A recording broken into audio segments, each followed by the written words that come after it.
The Retraction of Dr. Jose Rizal from Group Jose Rizal. Good day everyone, I am Nicole T. Capones from BS Tourism Management. I'm April T. Duran from BS Tourism Management. I'm Khristine Aljeane Genota, second year BS Tourism Management. My name is Racie Niña from BS TM. My name is Renalyn M. Banate from BS Criminology. My name is Angelica T. Periodico from BS TM. Let's get started with our icebreaker. So for the first question, he was the president of the Philippine government. Very good, it's Emilio Aguinaldo. For question number 2, she is popularly known as Tandang Sora, was known as the mother of the revolution. Her nickname comes from Tagalog word for old, as she was 84 years old when the revolution started. Very good, it's Melchora Aquino. Now for the question number 3, he is the national hero of the Philippines and wrote the Noli Me Tangere and El Filibusterismo. Very good, it's Dr. Jose Rizal. Now for the second question, she was a fierce Ilocano warrior who, after her husband's killing in 1963, took over as commander of rebel troops. She is recruited military forces, including native Itnegs, to continue the war against Spain in Ilocos, launching guerrilla raids against Spanish garrisons. Very good, it's Gabriela Sila. Now for the question 5, he was a Filipino thinker and speaker of the Philippine Revolution who prepared the Constitution for the short-lived Republic of 1898 to 1899. Very good, it's Apolinario Mabini. Now for the next question, he was one of the first well-known Filipino artists. His famous paintings include Spolarium, The Parisian Life, and Tampuhan. Very good, it's Juan Luna. Now, let us know first, what is retraction? It is the act of taking back an offer or a statement, or admitting that a statement was false. The act of retracting, or the state of being retracted, withdrawal of a promise, statement, opinion, etc. It came from the word or late Middle English retractin, retract, or to absorb, draw in, from Latin retractus, withdrawn, the perfect passive participle of Latin retraho. So now, let's move on to our main topic. What was Dr. Jose Rizal's retraction? So this is his line: I declare myself a Catholic, in which I was born and educated. I wish to live and die.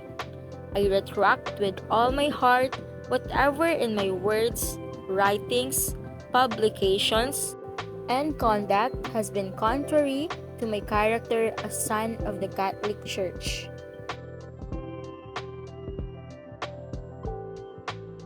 So, bago mangyari yung retraction na yon, si Father Balanger and Villa Clara, bumalik sila sa Rizal ng bandang alas 3 ng hapon hanggang sa, inantay nila talaga hanggang maggabi. At hindi pa rin nila nakukumbinsi na pirmahan yung retraction na document. At pumunta ulit sila sa ikatlong gabi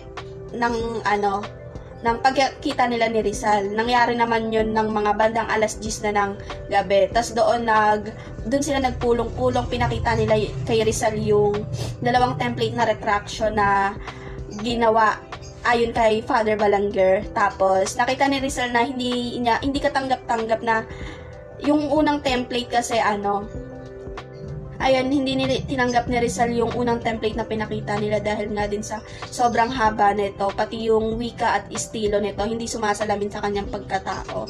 Then, binawi agad ito ni Father Balanger at inalok niya naman ng mas maikli. Pero hindi agad pinirmahan ni Rizal to dahil hindi siya comfortable sa pahayag na I abominate masonry as a society reprobated by the church. Tapos ayun, pinirmahan na nga ni Rizal yung kanyang liham bago maghating gabi. Tapos sinabi din ni Father na ibibigay ito ni Father Balanger kay Father Fee na siya namang submit ito kay Arsobispo Bernardo na Soler. Kaya naman ayun yung lumabas na retraction ni Rizal. Tapos sinabi din ni Rizal na nakilala niya ang mga mason sa London na walang laban sa relihiyong Katoliko. Tapos, nais ding bigyan din ni Rizal na ang Philippine Masonry ay hindi laban sa Katolisismo. At ang Masonry sa London naman ay hindi nangangailangan ng mga miyembro nito na talikuran ng kanilang pananampalataya. At pinaintulutan ng mga hisweta si Rizal na baguhin yung template na retraction. Kaya ang kanyang huling version na nabasa ay abominate masonry as the enemy of the church and reprobated by the same church. Tapos, matapos nila gumawa ng maliit na pagbabago sa draft, pinirmahan na ito ni Rizal yung kanyang liham bago maghating gabi. Tapos, sinabi din ni Father na ibibigay ito ni Father Balanger kay Father Fee na siya namang submit ito kay Arsobispo Bernardo na Soler. Kaya naman ayun yung lumabas na retraction ni Rizal. Now, let's move on to 4 reasons why Dr. Rizal retracted. First, it is to save his family and town for further persecution. He wanted to protect his family, as simple as that. Now, for the second one is to give Josephine Bracken a legal status as his wife, since he wanted to marry her and to make her his life legally. Next is to secure reforms from the Spanish government. And lastly is to help the church cut away from the disease which harmed her.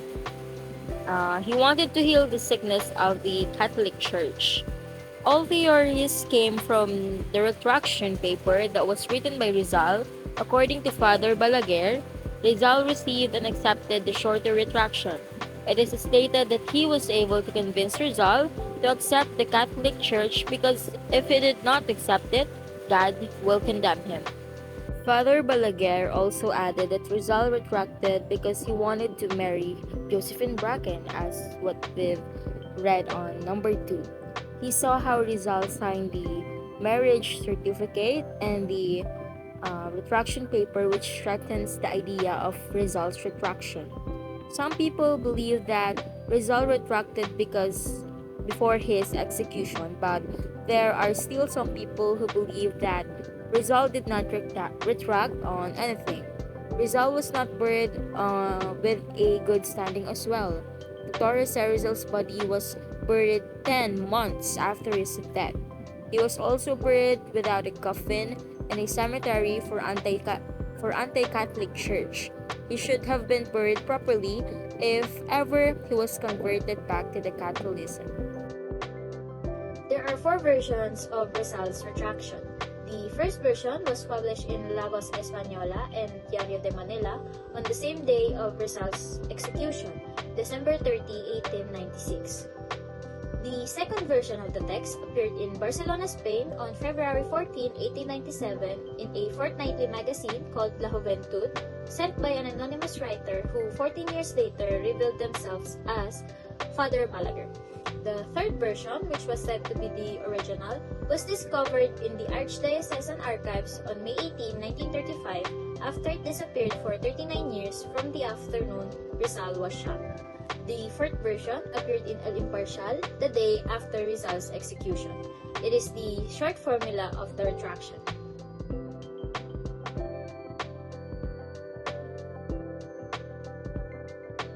Several of them stated that he had repudiated his Masonic conviction and reaffirmed his Catholic faith. Some even reduced his retraction letter to demonstrate that died a Catholic. They argue on the primacy of faith over reason and the theological difference that separated Catholics and Protestants because time was of the essence. They convened Rizal to spend less time discussing faith-related problems and more time focusing on how to die in a position of grace so that they may join heaven.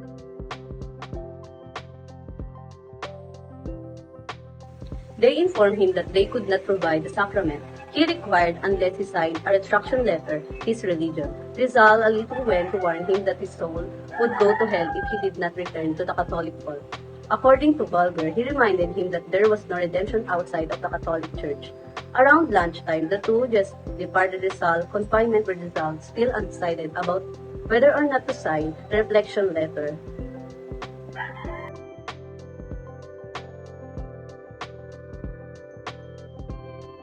Masonry is a group where Rizal once joined, and this society is against abusive prayers in the Philippines. Rizal signed this retraction paper before midnight after making some minimal changes on it, and it was received by Father Balaguer and passed to Father P, and this retraction paper forwarded to Archbishop Bernardino Nosaleta. And this is the Spanish version of the Rizal's retraction letter. And when we translate this to English, it states that, I declare myself as a Catholic and in this religion in which I was born and educated. I wish to live and die, and I retract with all my heart whatever in my words, writings, and publications and conduct has been contrary to my character as a son of the Catholic Church. I believe and I confess whatever she teaches, and I submit to whatever she demands. I abominate Masonry as the enemy which is the Church and a society prohibited by the Church. Hours before Jose Rizal was shot, he signed this document stating that he was Catholic and that he was retracting all his writings against the Church. The document became known as the Retraction. Jose Alejandrino made the same point in letter to Filipino expatriates in Hong Kong dated March 6, 1897. The Spaniards want to persecute him even in the tomb because they slander him by attributing to him confession and retraction that he could not have made, he stated. Trinidad Rizal's sister, also testified that when her brother died, the Jesuits invited their family to attend Mass for the internal peace of his soul. The Jesuits promised to show them the original retraction after the Mass. The promise did not come true till they separated ways. After the Americans took complete control of the country, members of Masonry and some of Rizal's supporters began to openly challenge the authenticity of the retracted claim. Manuel Artigas y Cuerva called the retraction paper apocryphal in December 29, 1908, of El Renacimiento, summarizing his reasoning in the following lines. It does not exist. It does not appear in the trial, nor can anyone give an account of it in the Archiepiscopal Palace of Manila. Even in the Ateneo itself, of the Father of the Society of Jesus, it could not be found, although it was positively affirmed that it was there. And what is the most exceptional is the wild document about Rizal during all the time he had been in Ateneo are preserved. Only the one of some 12 years ago cannot be found.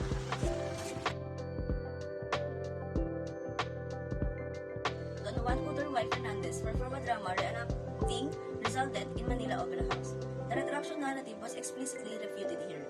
Hermenegildo Cruz published an article in La Vanguardia in which he openly criticized the Jesuits. He couldn't believe the Jesuits and the Archbishop had misplaced such a valuable documents. Other Masons utilized the character of Rizal was a strong-willed guy, with deep conviction who would not easily change his mind, even in dire circumstances. They couldn't comprehend why Rizal would retract it knowing it would not affect the court decision. This argument gained popularity in the years that followed, forcing the Jesuits and the Catholic hierarchy to devise affidavits and other type of proof to refute the masses.